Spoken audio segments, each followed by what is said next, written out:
এটা কি ঠিক যে 2000 এর আগের লোকসভার ইলেকশন যখন হলো তখন তোমাকে শতাব্দী রায় ফোন করে জানতে চেয়েছিল যে তুমি ইন্টারেস্টেড কিনা দাঁড়াতে? তখন তুমি বলেছিলে এখনো আমার সময় হয়নি, এটা কি সত্যি? একদম সত্যি। বেশ কয়েক বছর হয়ে গেল, কিন্তু তখন আমি আমি আমি সবাইকে ইনফ্যাক্ট এটাই বলেছিলাম যে আমাকে প্রশ্ন করা হয়েছিল যে এখন কেন, আগে হলো না কেন, বা পরে বা নয় কেন, এত এরম সময় আসলে কেন। তো আমি তখন ওটাই বলেছিলাম যে প্রত্যেকটা জিনিসের একটা সময় থাকে এবং আমি ভীষণ ক্যালকুলেটিভলি সবকিছু করি। আমার সেই ফেজটা যেটা আগের ফেজ ছিল, সেই সময় যদি আমাকে দিদি অফার করতেন আমি হয়তো একদমই হ্যাঁ বলতে পারতাম না, কারণ আমার সেই সময় প্রায়োরিটি ছিল আমার ছেলেকে, আমার ছেলেকে তখন বড় করতে হতো। আর সেই সময় আমি ফুল ফ্লেজেডলি দিদি নাম্বার ওয়ানে কাজ করছি, সব কিছু নিয়ে আমি ভীষণ ব্যস্ত ছিলাম। তখন রাজনীতির কথা আমি ভাবতেই পারিনি।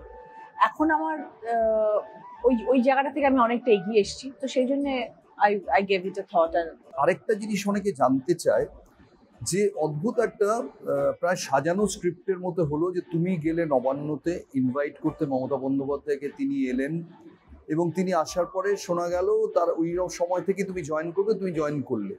স্ক্রিপ্টটা জেনুইন স্ক্রিপ্টটা বলবে? আমার শোতে আসার আগেই কথা হয়ে গেছিল। হ্যাঁ, আমার শোতে আগে আসার আগেই কথা হয়ে গেছিল। বাস আমি জাস্ট এদিক ওদিকের মধ্যে ছিলাম। হ্যাঁ, একটু এদিক ওদিক বলছিল হ্যাঁ কি না ওইটার মধ্যে ছিলাম। তার মধ্যেই দিদি নাম্বার ওয়ানটা হলো। না, দিদি নাম্বার ওয়ান হওয়া অবধি তুমি কথা দাওনি?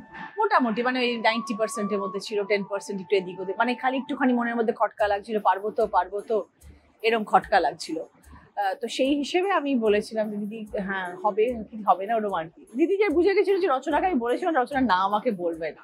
ইনফ্যাক্ট ব্রিগেডের মিটিংয়ে আমরা দেখলাম যে যখন ওই নামগুলো অ্যানাউন্সড হলো, র্যাম্প ওয়াক যেদিন হলো, অভিষেক বন্দ্যোপাধ্যায় তোমার নামটা খুব রেসপেক্ট এবং যত্নের সঙ্গে ঘোষণা করবে।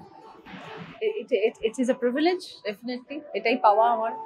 অভিষেককে এখন অবধি কি দেখেছো? Fantastic, very dynamic, extremely powerful একটা ছেলে, একটা ইয়াং ছেলে, দূরদর্শিতা অসাধারণ একদম। মানে কি বলবো, মানে দিদিকে দেখে যে ও বড় হয়েছে সেটা পুরো বোঝা যায়।